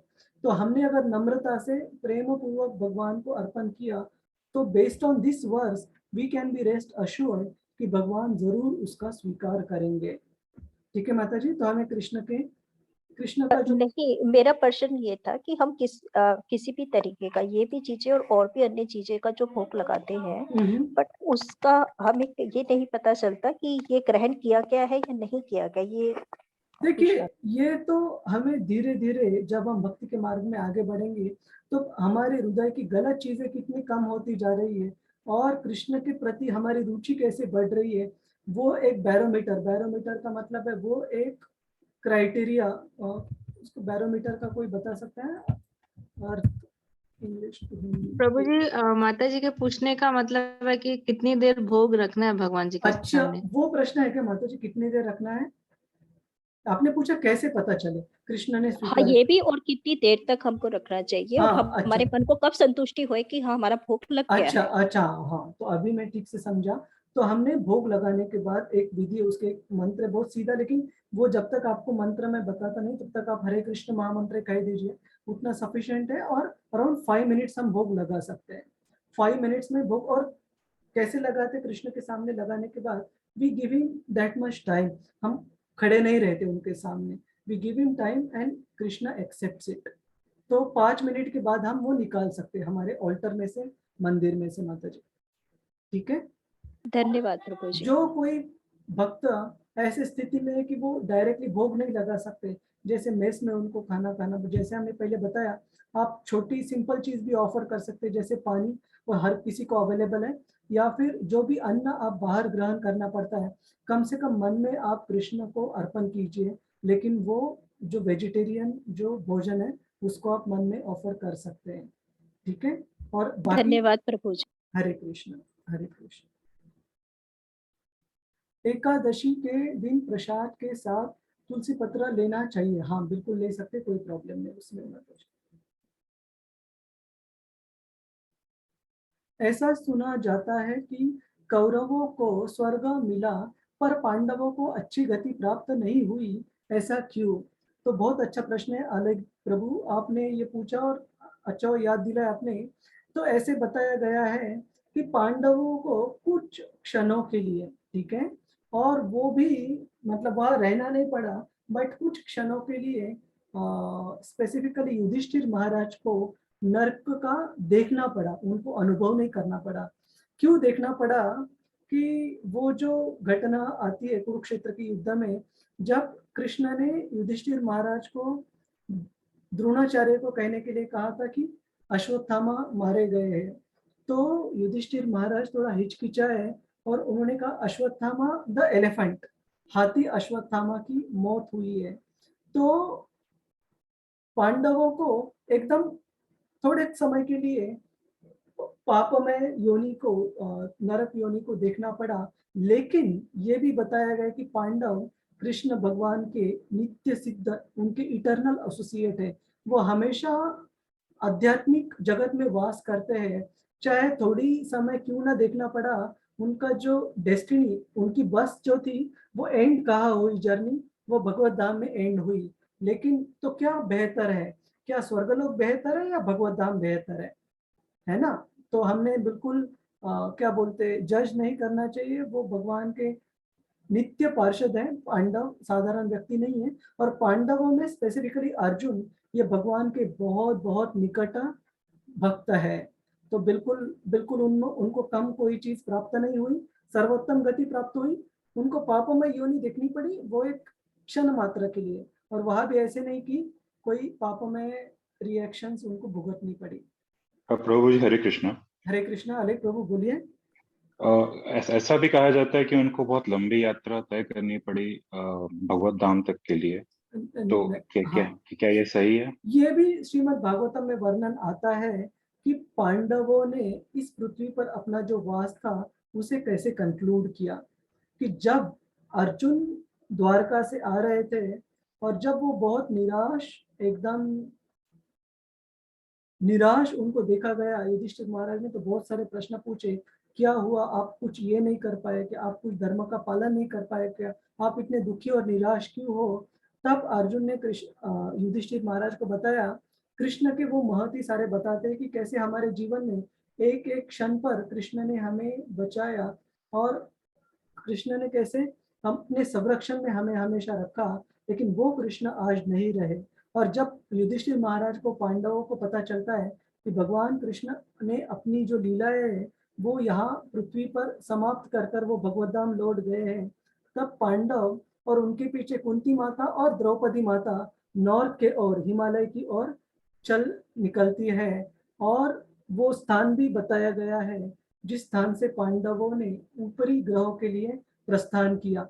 लेकिन उस सारे एक्सप्लेनेशन में ये कभी नहीं बताया गया कि बहुत लंबा उनको रास्ता पार करना पड़ा भगवत धाम प्राप्त करने के लिए। ठीक है प्रभु जी। और दूसरी ये चीज हमें समझना चाहिए कि कोई भी रास्ता, कोई भी समय दूर नहीं है या बहुत बड़ा नहीं है अगर हम कंपेयर करें कि हम इस भौतिक जगत में कब से अटके हुए हैं प्रभु जी। ठीक है, जब तक अंतिम लक्ष्य भगवत गति है, जब तक अंतिम लक्ष्य भगवान का धाम प्राप्त करना है, भगवत प्राप्ति है, तब तक कोई भी समय, कोई भी यात्रा बहुत लंबी हमें नहीं समझनी चाहिए। ठीक है प्रभु जी। अले प्रभु। जी प्रभु जी हरे कृष्णा। हरे कृष्णा। झूठ की वजह से उन्हें नरक देखना पड़ा, झूठ की वजह से नहीं। भगवान कृष्ण ने अगर उपदेश दिया है, आदेश दिया है प्रवीण प्रभु, तो वो भक्त के लिए वही धर्म है। ठीक है, तो कभी भक्त ने दूसरा नहीं सोचना चाहिए। जो भी धर्मम तो साक्षात भगवत प्रणीतम, सही में धर्म वही है। यमराज जी कहते हैं छठे अध्याय में नहीं, छठे स्कंद में श्रीमद् भागवतम में जो कृष्ण द्वारा बताया गया है।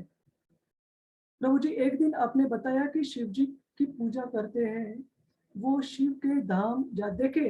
हमने कहा गया था कि जो देवताओं की पूजा करते हैं, देवताओं के धाम जाते हैं, लेकिन हमने शिव जी के बारे में ये कहा था कि जो उनके प्रॉपर भक्त है, जो उनको भौतिक चीजों के लिए उनकी धारणा नहीं कर रहे हैं, भौतिक चीजों के लिए उनकी पूजा अर्चना नहीं कर रहे हैं, उन भक्तों के लिए, उन प्रामाणिक भक्तों के लिए शिव जी उनके कान में मृत्यु के समय पर प्रभु श्री रामचंद्र जी का नाम लेते हैं और उन्हें भगवत धाम प्राप्त कराते हैं। तो ये हमने कहा था। तो शिव जी के पास वही भक्त जाएंगे। शिव जी के पास कौन से लोग रहते हैं? उनके लोक पर कोई बता सकता है? कैलाश पर कौन लोग रहते हैं शिव जी के साथ? पार्वती और उनके शिवगण, नंदी रहते हैं। हाँ, नंदी है, पार्वती जी है, और बाकी शिवगणों में कौन है?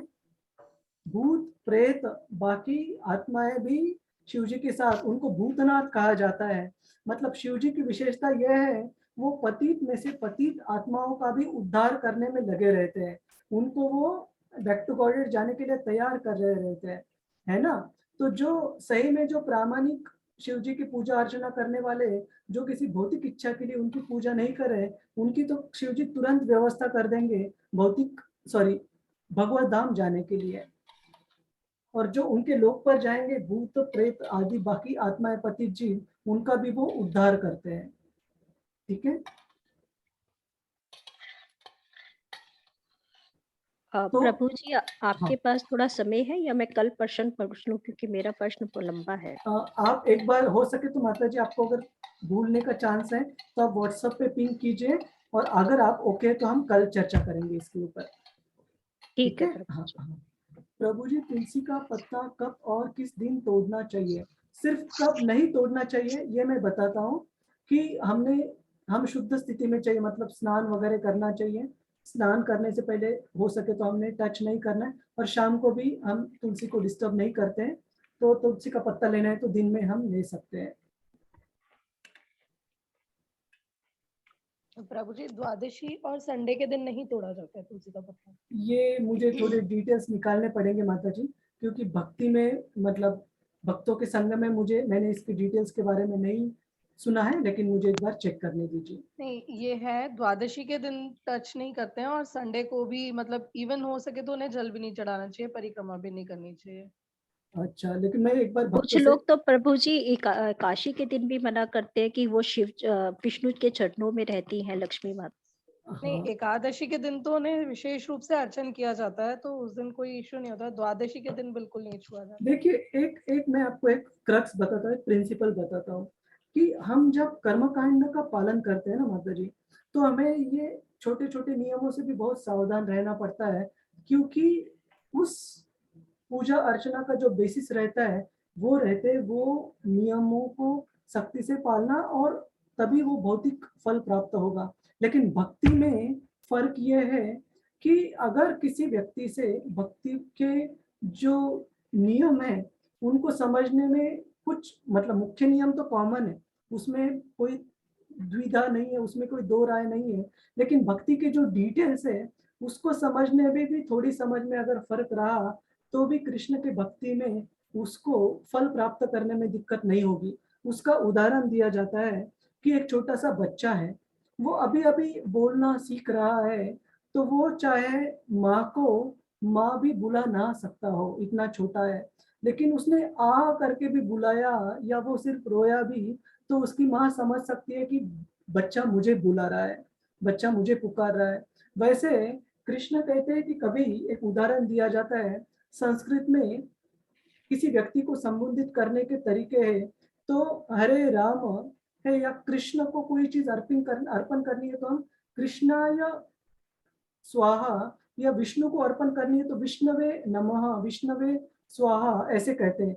तो कृष्णाय और विष्णवे, लेकिन गलती से किसी को अगर संस्कृत पता नहीं है और कृष्णाय की जगह कृष्णवे भी कहा या विष्णवे की जगह विष्णाय भी कहा, तो ऐसे बिल्कुल नहीं है कि कृष्ण स्वीकार नहीं करेंगे। क्यों? क्योंकि अल्टीमेटली कृष्ण स्वीकार करते हैं, वो अपनी भक्ति है, हमारा प्रेम है। तो डिटेल्स में अगर थोड़ा समझ में कुछ इधर उधर भी है तो भी हमें चिंता करने की जरूरत नहीं। कर्म कांड में और कृष्ण भक्ति में ये अंतर है, ये फर्क है। ठीक है। तो बोलते हैं कि कौरव और दुर्योधन अपने लक्ष्य पर अधिक गए, उन्होंने कभी कभी अपने लक्ष्य से मतलब वो अलग नहीं हुए, इसलिए अपने कार्य को सही तरह से निर्भय, इसलिए वो स्वर्ग में। देखिए भक्त के लिए क्या महत्वपूर्ण है, स्वर्ग जाना जरूर महत्वपूर्ण है या नरक में? कोई बता सकता है मुझे? कोई उत्तर दीजिए, क्या महत्वपूर्ण है? भगवान के पास जाना महत्वपूर्ण है। हाँ, ना तो स्वर्ग में जाना महत्वपूर्ण है, ना तो नरक में जाना महत्वपूर्ण है। और मैं आपको एक श्लोक दिखाता हूँ अंत में, और उसके बाद हम चर्चा को विराम देते हैं। स्वर्ग अपि तुल्यार्थ दर्शनम, एक मिनट देखिए, अपि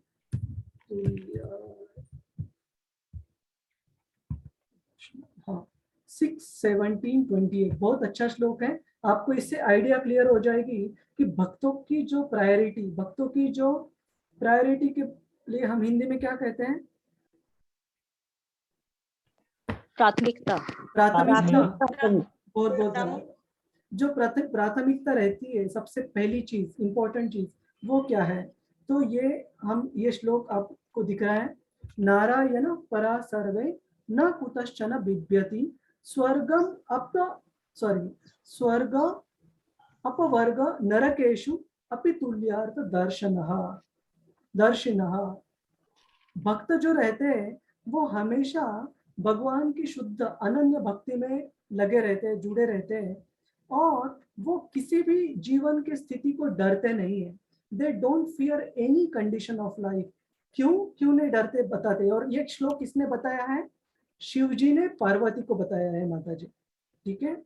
for them heavenly planets, liberation and hellish planets are all the same. भक्तों के लिए स्वर्गलोक हो, मुक्ति हो, और या नरक लोक हो, सारे एक जैसे हैं। क्यों? For such devotees are interested only in service of the Lord.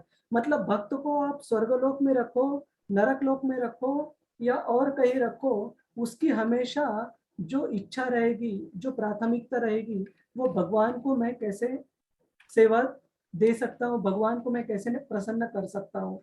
तो ये फर्क है स्वर्ग में और नरक में भक्त के लिए। भक्त के लिए सबसे महत्वपूर्ण चीज है भगवान के सेवा में हमेशा जुड़े रहना, ठीक है माता जी। तो हमने बहुत ज्यादा सोचने की जरूरत नहीं, चिंता करने की जरूरत नहीं। ये कृष्णा का हेडेक है, हमें कब उनके पास वापस लेके आते हैं। हमारी चिंता होनी चाहिए उनके भक्ति में हम कैसे हमेशा लगे रहेंगे, ठीक है। हरे कृष्णा। हाँ नीला माता जी बहुत बहुत धन्यवाद।